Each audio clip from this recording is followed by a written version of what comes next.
This is the Lockpicking Newbie, and today is Challenge Lock Wednesday. And what we have here is Hillbilly Challenge number 2. And without any further ado, let's just get going. As you can see, this is a challenging lock, but we can get it to work with the key.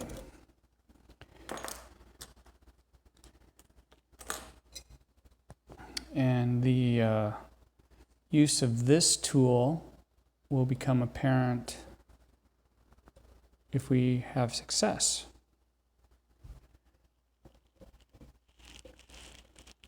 It's going to take me, well, might take me a minute to get this thing in here.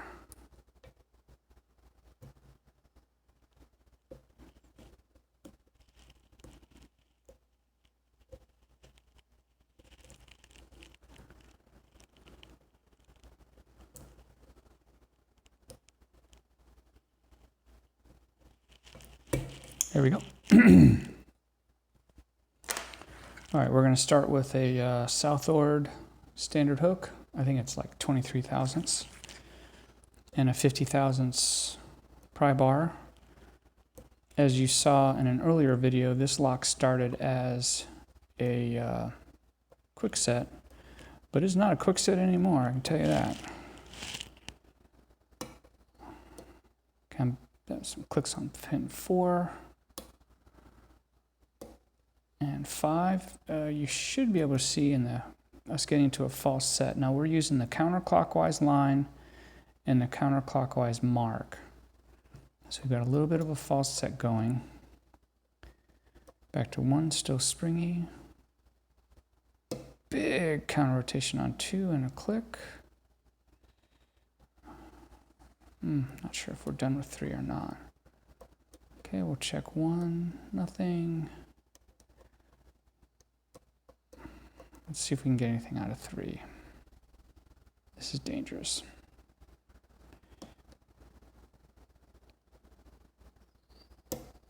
Okay, yeah, we got something out of 3. Good. Okay, got some more out of, got something out of 1. And now 1 is a really deep set, as you can see from the key. So I'm going to switch to the Peterson number 1, 25 thousandths, and just make sure we've got way up there. Go. 2 feels good. 3 feels okay. 4. Need to reset that. And 5. I think is okay. So let's go back to the beginning. Might have overdone it on 1. Let's just hit 2 though. And we're open. Okay, Hillbilly Locksport. I don't know whether to kiss you or to smack you in the mouth for this lock. And if you, anybody other than Hillbilly, if you're watching this and you want to preserve the mystery of this lock, you better stop right now. All right, here we go.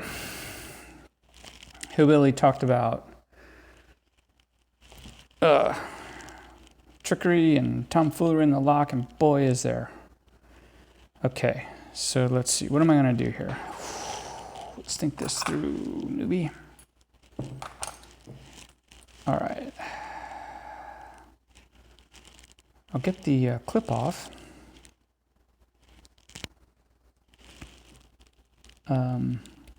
Okay, so that was pretty quick open, but I'll just tell you, I've been studying this thing. I did get it open with, by shimming it from behind. And, you know, normally on a challenge lock, I wouldn't just gut it just to figure it out. But since I got it open from shimming it, I figured I had earned the right to gut it. So I gutted it, took a bunch of pictures, took some notes on how I thought it would be what I'd have to do to open it. And that's what I've been practicing with. So I think you'll begin to understand once you see some of the guts of this thing. So, okay, so where were we at? Lock's open, shim is in, clip is off. Now this little apparatus on the back here, on the bottom side, here's the normal Bible, and then here's some mystery. So let's just get that off of there and in that mystery right now. What we have is an extra spring and quote pin. Buddy, look what you did. That's a little chunk of a tiny little nail, and Hillbilly made a lock out of it. Son of a gun. Or made a pin out of it. And that thing was snagging up in the slot back here, which I'll show you in a minute. So that's what this tool was for. Had that in the bottom of the keyway, and it just kept that pin pushed down. All right, now where are we at? Okay, we got the trickery on the back side out.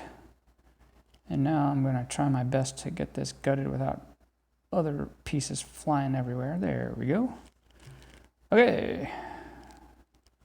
Okay, here we go. Pin 1 is a super exotic shape. Pin 2 is a super exotic shape.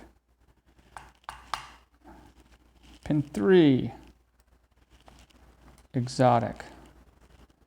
I can't even describe these things. Pin 4, standard for once. Pin 5, exotic. And they're all crudded up right now because I just lubed this thing with Tri-Flow, and I think there's a bunch of graphite inside. All right, looking at the,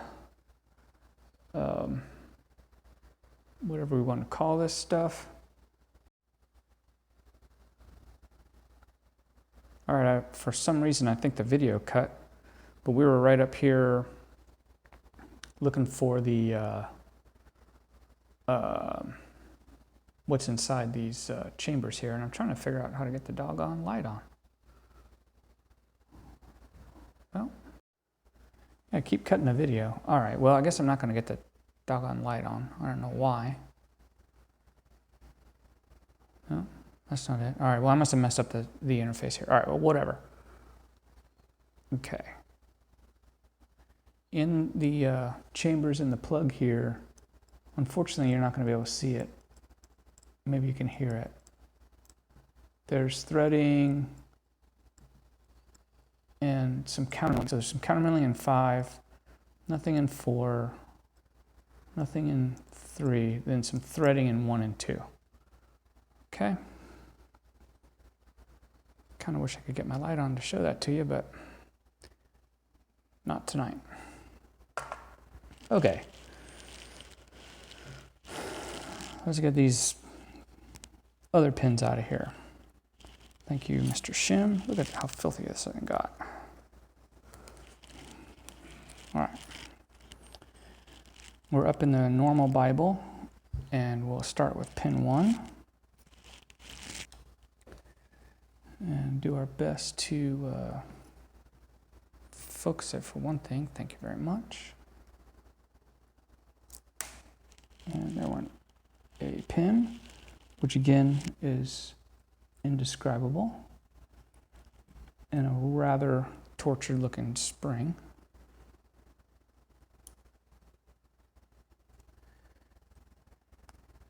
Okay, now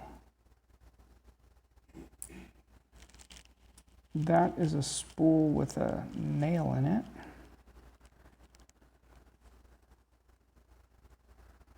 Oh yeah. We were talking about trickery in this thing. There's some serious trickery in this thing. That's chamber 3. I'll go back the other way.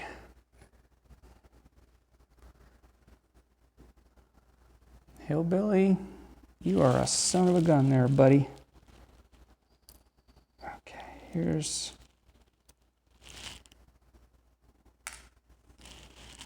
5.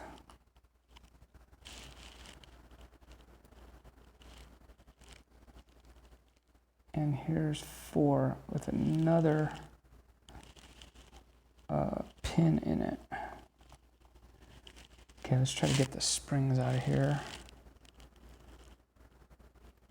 Okay, now unfortunately everything is all crudded up from the, I think, graphite and my lube here, so it's going to be really messy and kind of ugly, but whatever. Yeah, I've actually been putting a lot of time into this thing trying to figure it out, and I tell you what, if you want to question your lockpicking ability, go get a lock from a hillbilly. Okay, there's 2 springs left. This is number 3. Get that guy out of there. He's right here. And then number 2 is the last one. Okay, guys. All right, so here's what we did.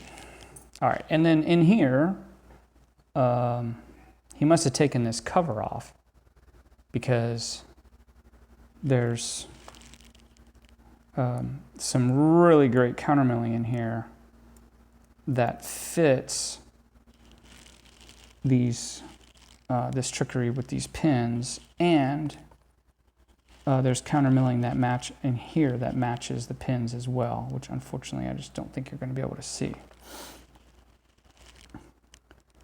Okay, guys, like I usually do, I will try to put a still picture over here with the pins in the plug here, but I mean, come on, look at these pins. I'll get that out of there so you can see these better. We've got like a kind of serrated key pin here, and then a deep wine glass shape here. Awesome machining. The key pin is a pin in pin, so yeah, don't overset that. And then another wine glass spool here with a nail in it. Another double spool here with very sharp edge there. A lot of these driver pins perfectly engage the countermilling that's in the plug here. Here's some standard key pin and another pin in pin using a little nail. And then, my gosh, look at this. Looks like Hillbilly was practicing his spools, which, how do you get a fine spool like that? And then a beautiful edge here. And then the key pin, if God help you, if you overset it, you're going to get sucked into this little spot right here. So, holy smokelies. I have no words, but he says, oh, and by the way, this other bottom pin, what it would do is it would just stick up, and you can see where it's dragging across the plug. But it would just stick up into the slot there and stop the thing from turning. So that's why I use this little tool, which I don't know what to call it. Okay, there you have it. You have a dirty lockpicking newbie. Boy, I'm glad that's over. Thank you to everyone for participating in the channel. This is the Lockpicking Newbie. Have a good day.